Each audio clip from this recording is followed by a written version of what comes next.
जब भी कभी सैलरी की बात होती है तो यही कहा जाता है कि आदमियों से उनकी सैलरी और औरतों से उनकी उम्र कभी नहीं पूछी जाती। और जब बात होती है सैलरी में सेविंग कैसे की जाए तो ये एक बड़ा मुद्दा बन जाता है। सैलरी में सेविंग करना उतना आसान भी नहीं है। सेविंग करने का मतलब ये बिल्कुल नहीं होता कि आप अपनी ज़रूरतों को कम कर दें या ख्वाहिशों को मार दें। सेविंग का मतलब कंजूसी भी नहीं होता है। अब ज़रूरतों को लेकर कंजूसी नहीं कर सकते। हमारी ज़रूरतें जैसे grocery, electric bill, milk, gas, water bill, vegetables, fruit, school fee, इन सब चीज़ों में हम कंजूसी नहीं कर सकते। ये हमारी आम ज़रूरतें हैं। एक नॉर्मल लाइफ की नीड है ये सारी चीज़ें। जैसे जैसे महंगाई बढ़ती जा रही है हमारी सेविंग्स कम होती जा रही हैं। आज एक आम आदमी का सेविंग करके चलना बहुत टफ है। इसको इजी बनाने के लिए हमें मंथली बजट बनाना चाहिए। वैसे तो कहा जाता है कि हमारी बेसिक ज़रूरत है रोटी, कपड़ा और मकान। लेकिन हम कपड़े को मंथली बजट में नहीं ऐड कर सकते। हमारी मंथली बजट में बस रोटी और मकान ही है।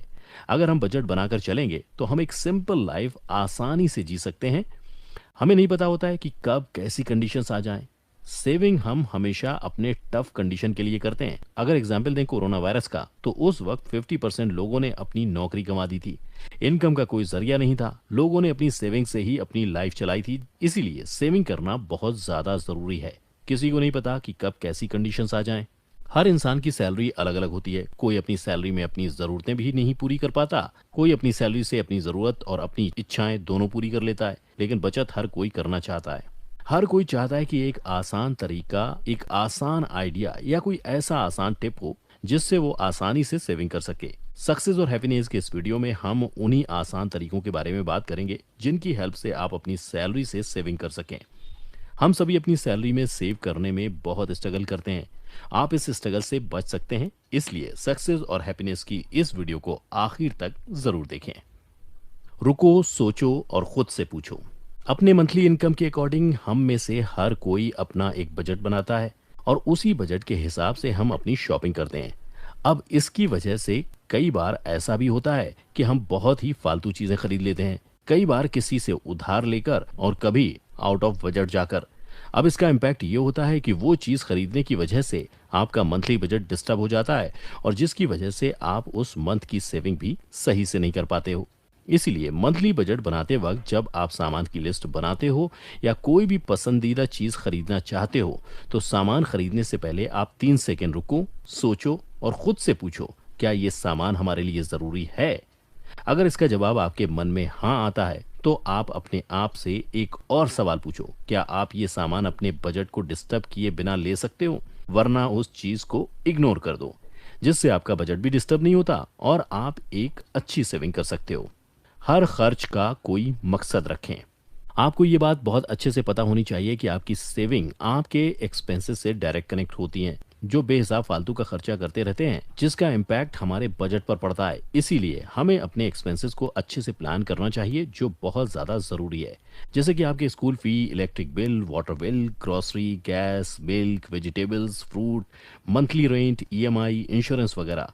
जब आप अपनी ज़रूरतों को एकदम क्लियर कर लेते हो तो आप फालतू खर्चा करने से अपने आप को आसानी से रोक सकते हो। आपका कमाया हुआ पैसा गलत जगह पर वेस्ट नहीं होता है और आप अपनी मंथली सेविंग इजीली कर सकते हो।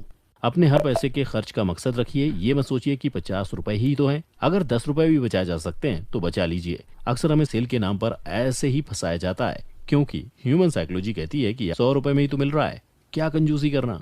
महीने के 10 दिन ये 100 रुपए 1000 हो जाते हैं और साल में ये 12,000 हो जाते हैं। अब आप सोचिए, आप 12,000 में क्या क्या कर सकते थे।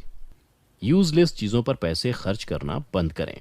बहुत लोगों की आदत होती है कि वो साल भर का राशन और ग्रोसरीज इकट्ठे खरीद लेते हैं, जो कि सही नहीं है। और बहुत से लोग अपने कमरे की लाइट और फैन ऑफ करना भूल जाते हैं, जो बहुत बड़ा वेस्टेज है। और बहुत से लोगों की हैबिट होती है कि वो हर रोज बाहर का खाना खाते हैं, जो बहुत ही नुकसानदायक है। ये सारी एक्टिविटीज हम रोज करते हैं और अनजाने में ही हमारा बहुत सारा पैसा बर्बाद हो जाता है। एग्जाम्पल, जब आप साल भर की ग्रोसरी इकट्ठे खरीद लेते हो तो ऐसे बहुत सारे सामान होते हैं जो बहुत जल्द खराब हो जाते हैं, जिसकी वजह से आपका बहुत सारा पैसा बर्बाद हो जाता है। जब आप अपने कमरे की लाइट और फैन ऑफ करना भूल जाते हैं तो आपका इलेक्ट्रिसिटी का बिल बढ़ने लगता है और इससे भी वेस्टेज होती है। और जब आप डेली बाहर का जंक फूड खाते हो तो चांसेस ज्यादा हैं कि आप बीमार पड़ जाओगे। फिर मेडिकल एक्सपेंसेस की वजह से आपका पैसा खर्च होने लगता है। आपको कोई कंजूस बनने को नहीं बोल रहा है, बस आपको फालतू खर्च करने से रोका जा रहा है, जिससे आप अपना बहुत सारा पैसा सेव कर सकते हो। पहले बचत, फिर खर्च। ज्यादातर लोग ऐसे होते हैं जो अपनी सारी जरूरतों को पूरा करने के बाद सेविंग करने का सोचते हैं, लेकिन ये बिल्कुल सही नहीं है। सेविंग करने का सबसे बेस्ट तरीका ये है कि सैलरी और इनकम आने के बाद आप उसमें से 10% सेव कर लो और बाकी के बचे हुए पैसे से अपनी जरूरतों को पूरा करो। ऐसा करने से आपकी सेविंग्स भी डिस्टर्ब नहीं होगी और अपनी सारी जरूरतों को इजिली पूरा कर सकते हो। इस बात को हमेशा ध्यान में रखें कि खर्च करने के बाद सेविंग करना बिल्कुल आसान नहीं होता, जितना आसान सेविंग करने के बाद खर्च करना होता है। जब आपके पास खर्च की एक लिमिट होगी तो आपको बहुत ज़्यादा क्या लेना है और क्या नहीं लेना है सोचना नहीं पड़ेगा। ऐसे में आपका टाइम भी बचेगा और फालतू के कामों से भी निजात मिलेगी। हमेशा शांत और तनाव मुक्त रहो। एक रिसर्च में पता चला है कि जितना ज़्यादा स्ट्रेस लेते हो या फिर टेंशन में रहते हो, आप उतने ही फालतू के खर्च करने लगते हो, उतना ही कम पैसे आप सेव कर सकते हो। इसलिए हमेशा टेंशन फ्री और खुश रहना चाहिए, क्योंकि जितना ज़्यादा आप खुश रहेंगे उतना स्मार्टली आप अपने पैसे को यूटिलाइज कर सकते हो और फिर उतना ही आप हर महीने अपने पैसे को सेव कर सकते हो। आप अगर स्ट्रेस में रहोगे तो आपका ध्यान अलग अलग चीज़ों की तरफ दौड़ेगा। आपको लगेगा कि सिगरेट पीने से स्ट्रेस कम हो जाएगा, फिर आप ड्रिंक भी करने लगते हो, जिससे बहुत ज़्यादा खर्च बढ़ जाता है और आपकी हेल्थ भी डिस्टर्ब हो जाती है, आपकी नींद भी डिस्टर्ब हो जाती है और आपकी सेविंग्स भी डिस्टर्ब हो जाती हैं। अगर मैं अपना पर्सनल एक्सपीरियंस बताऊं तो जब मैं टेंशन में होता हूं तो शॉपिंग साइट्स पर पहुंच जाता हूं, फिजूल की चीज़ों को कार्ट पर ऐड करता हूं और बिना किसी ज़रूरत के शॉपिंग करता हूं। मेरी अलमारी में बहुत सारे कपड़े ऐसे रखे हैं जिन्हें मैंने टेंशन और कन्फ्यूजन के चलते ही खरीदा था।